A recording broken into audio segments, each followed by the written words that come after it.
لیکن ہم نے اس دوران میں 2 وزیر اعظم عدالت کے ذریعے گھر بھیجے، ہم نے میمو گیٹ سے لے کے ڈاؤن لنکس تک کے کھیل کھیلے، ہم نے دھرنے دیے، اور ہم نے پاکستان کی میڈیا کو، پاکستان کی سول سوسائٹی کو، پاکستان کی جو ہے وہ سیاسی قوتوں کو مختلف طرح کے حربوں سے بے بس کیا اور بے دست و پا کیا. Let the political leadership of this country take the reign of this country. اور میں آپ سے عرض کروں، بحیثیت پاکستانی کے میرا مشاہدہ بھی ہے اور میرا ایمان بھی ہے کہ کوئی سیاسی قیادت اپنے ملک کی دشمن نہیں ہو سکتی. جنہوں نے ملک چلانا ہے وہ ملک کے دشمن کیسے ہو سکتے؟ اگر ہم ان کو ملک کا دشمن ثابت کرتے ہیں تو ہم غلطی کرتے ہیں. تو یہ 3 چیزیں، خارجہ پالیسی پہ سیاسی قیادت کو کنٹرول ہونا چاہیے، اقتصادی ترجیحات طے کرنا سیاسی قیادت کا کام ہے، اور حکومتوں کا بنانا اور گرانا عوام کے ووٹ کا کام ہے. اگر ہم اس راستے پہ چل سکتے ہیں تو آج بھی جو ہے وہ کچھ نہیں بگڑا. دنیا میں قومیں گرتی بھی ہیں، اٹھتی بھی ہیں، آگے بھی بڑھتی ہیں، ہم بھی آگے بڑھ سکتے ہیں. ہم نے کوئی کسی کی بھینس چوری نہیں کی. لیکن تو کیا سزا اور جزا کے بغیر ہم آگے بڑھ پائیں گے؟ I think there should be a truth commission. I believe there should be a truth commission. I believe کہ جس طرح سے یہ کہا جا رہا ہے، مجھے نہیں معلوم کہ اس کی نیٹی گریٹی کیا بنتی ہے، لیکن ایک نیشنل گورنمنٹ بننی چاہیے، ایک شفاف انتخاب ہونا چاہیے، اور ہمیں اس بات کو انشور کرنا چاہیے. نیشنل گورنمنٹ کیسے؟ مجھے یہ بات سمجھ نہیں آتی. دیکھیے یہ جو اب دیکھیے نگران حکومت نہیں بن سکتی اگر آپ یہ تو ہم نے بہت شروع میں کہا تھا نا کہ یہ ہم نے ایک انوملی پیدا کر دی ہے اپنے آئین میں. نگران حکومت کیا ہوتی ہے؟ سٹنگ گورنمنٹ ہوتی ہے، وہ الیکشن کرواتی ہے. نگران حکومت تو اکیڈیمیا کو اور صحافیوں کو رشوت دینے کا طریقہ ہے تاکہ اگلے 5 سال. لیکن اب جو بھی ہے وہ تو اسی جو لوگ عزم اعتماد کریں گے، جو لوگ عزم اعتماد کریں گے، جو لوگ میری رائے میں، ویسے مجھے جہاں تک علم ہے اور میں اپنی رائے پہ اصرار نہیں کرتا، میری کوئی چڑیا یا میرا کوئی کوا نہیں ہے جو مجھے آگے بتائے. لیکن آپ کی اطلاعات تو ویسے بھی غیر مصدقہ ہوتی ہیں. جی آپ کی اطلاعات تو ویسے بھی غیر مصدقہ ہمیشہ ہی ہوتی ہے میرے بھائی. بس ہوتا یہ ہے کہ تاریخ میں اس کے نتائج درست نکل آتے ہیں، خبر غلط ہوتی ہے، غیر مصدقہ ہوتی ہے. It is absolutely possible that Asif Ali Zardari may actually become a caretaker kind of a provisional prime minister. It is pretty likely. اور جو بھی انتخابات ہوں، یہ حماد بھائی نے جس طرح سے سکوینٹ کیا ہے اس سے لگتا ہے کہ ان کو جھجری آئی ہے کہ کیا یہ ممکن ہے. یہ ممکن ہے، یہ ممکن ہے. یہ تو تیسرا مرحلہ ہوگا نا، یہ تو تیسرا مرحلہ ہوگا. ابھی تو پہلا مرحلہ ہے، اس کو قبول آگے نو کانفیڈنس معاملات کے بعد کوئی ایک نیا شخص آئے گا، پھر اسمبلی یا انتخاب یا اس کے بعد آنے والا سیکل جو ہے وہ اگلا 1 سال گزارے گا، پھر نگران کی بات آئے گی. نہیں ایسے نہیں ہے. اس میں کچھ آئینی ترامیم کرنا ہے، اس میں کچھ جو ہے وہ کچھ چیزیں انڈو کرنا ہوں گی، کچھ چیزیں انڈو کرنا ہے. وہ ظاہر ہے بہت سے لوگوں کے ذہن میں بہت سی باتیں ہیں کہ وہ کیا کرنا ہے، لیکن میرا یہ خیال ہے کہ this is time that for once for a change we as a nation become true to our country. We as a nation، اور بجائے اس کے کہ ایک احتساب کا اور وہی جیلوں کا اور قید و بند کا ایک نیا سلسلہ شروع کرنے کے بجائے ہمیں حقائق کو، ماضی کی غلطیوں کو مانتے ہوئے آگے چلنے کی بات کرنا چاہیے. یہ سارا بھول کر آگے بڑھنا ہوگا. دیکھیے جو ماضی ہے وہ ہمیں شعور تو دے سکتا ہے آگے بڑھنے کا، لیکن وہ ہمیں زندہ نہیں رکھ سکتا. اگر ہمیں اس کا پرزنر رہنا ہے تو پھر ہم کبھی آگے نہیں بڑھ پائیں گے. پھر بے نظیر کا احتساب نواز شریف صاحب کیا کریں گے، نواز شریف صاحب کا احتساب جو ہے وہ کوئی اور کیا کرے گا، پھر ہم اسی کام میں لگے رہیں گے. میں تو سمجھتا ہوں کہ ایون یہ بھی جو حکومت موجودہ بیٹھی ہے، اللہ یہ کہ law takes its own course, لیکن یہ NAB is an instrument next only to direct martial law. اس نے ہمارے سیاست کو، ہماری صحافت کو، ہماری عدلیہ کو بے ساکھ کر کیا ہے. NAB is an unwanted cancer in our body politic. It should be thrown out. My opinion, Hammad I can صاحب be wrong. حماد صاحب یہ حماد صاحب مسکرا رہے ہیں، مانی خیز ذرا پوچھ لیجیے اچھا آپ کبرا کی سوچ رہے ہوں گے مسکراہٹ کہ کی اس وجہ کی کیا وشنس ہے؟ بڑھتی حماد جا صاحب رہی آپ ہے. کی مسکراہٹ کی وجہ کیا ہے؟ آخر کیا وجہ ہے اس خوبصورت سمائل کی؟ نہیں میں تو خوش ہو رہا ہوں بجاج صاحب کی تجزیے پر جو بالکل حقیقت پر مبنی ہے، اور ہمارے درمیان اختلاف رائے ہونا بھی بڑی رحمت ہے جب ہو جائے، کم ہی ہوتا ہے. تو میں اس موضوع پر میں ان سے بالکل متفق ہوں گی، بالکل درست فرما رہے ہیں. یہ ٹھیک ہے، یہ آئیڈیلسٹ ہے نا، تو یہ آپ کو اپنی فہرست گنواتے جاتے ہیں، لمبی ہوتی جاتی ہے. یہ ٹروتھ کمیشنز چاہتے ہیں، اور یہ ساری باتیں درست ہیں، ہم سب کے خواب ہیں یہ. لیکن جو ہمارے سامنے کی باتیں ہیں، ہم تو اسی پہ بڑے امید لگائے بیٹھے ہیں کہ یار الیکشن کم از کم ڈھنگ کا ہو جائے. دیکھیں نا یہاں پہ کیا ہو رہا تھا ابھی کچھ دن پہلے تک پورے ملک میں یہ غلغلہ برپا تھا کہ ہم ایک مشینوں کے ذریعے الیکشن کروانے جا رہے ہیں، اور بھاڑ میں گئے سارے اسٹیک ہولڈر، ہم تو اسی طرح کروائیں گے الیکشن. یہی بات ہو رہی تھی نا. تو اب وہ کہاں گیا معاملہ سارا؟ یہ جو بندوبست ہوتے ہیں نا، اس میں اقتدار پر قبضہ کرنے کی خواہش، لامتناہی خواہش، اور یہ ہم دوام حاصل ہو جائے گی، یہ تو ایک بیماریاں ہیں، وہ چلتی چلی آ رہی ہیں. تو یہ جو اس کا علاج بتا رہے ہیں یہ بالکل 100% درست ہے. اس کے تدارک کا یہی طریقہ ہے. یہ گو کہ ابھی ہمیں لگتا ہے کہ ہم شاید اس سے کچھ دور ہیں، لیکن جانا تو اسی طرف پڑے گا، کیونکہ باقی راستے آپ نے آزما کر دیکھ لیے ہیں، وہ آپ کو منزل سے اور دور لے جاتے ہیں. اور یہ جو ہماری حالت ہوئی ہے، جس کو یہ ذرا خوشگمانی کا رنگ دے رہے ہیں کہ یار یہ ٹھیک بھی ہو سکتی ہے، ہم بھی کہتے ہیں، لیکن دیکھیے یہ پہلے سلائیڈ کہیں رکے گا تو صحیح نا. یہ کیسے چڑھیں گے اوپر؟ پہلے یہ رک تو جائے کہیں. یہ تو یہ سنگ ڈھلانوں پر کس تیزی سے جا رہا ہے دیکھیے. اور تو مومنٹم بڑھتا ہے جب پتھر گر رہا ہوتا ہے اس طرح ڈھلان پر، تو ہمارا بھی مومنٹم بڑھتا جا رہا ہے. ہمیں تو اس دن کا انتظار ہے جب پہلے یہ رکے گا، پھر یہ دوبارہ اوپر چڑھانا شروع کریں گے اسے.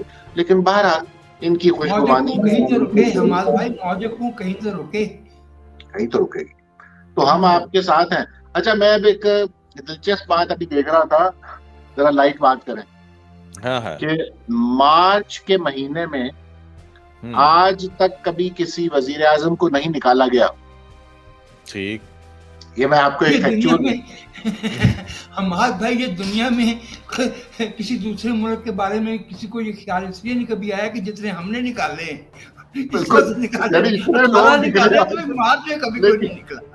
یعنی مارچ جو ہے اس میں ایک نئی تاریخ ہوگی.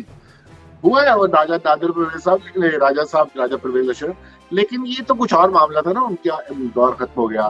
یہ اپنے میاں محمد عمر وہ کیئر ٹیکر تھے، ورنہ جو وزیر اعظم نکالے جاتے ہیں، پہلے نکالے گئے طرف ایسے لائن میں 58 سے پہلے، وہ بھی، اور بعد میں میاں صاحب اور بے نظیر کی جو تھا وہ بھی معاملہ، وہ مارچ نہیں تھا. لہٰذا ایک تاریخ لکھی جا سکتی ہے. میں صرف اس طرف اشارہ کر رہا ہوں. واہ جی واہ. چلیں، مطلب آج یہ جو تجزیہ ہے یہ آج تک کی صورتحال کے اور ڈیولپمنٹ کے حوالے سے کا تجزیہ ہے.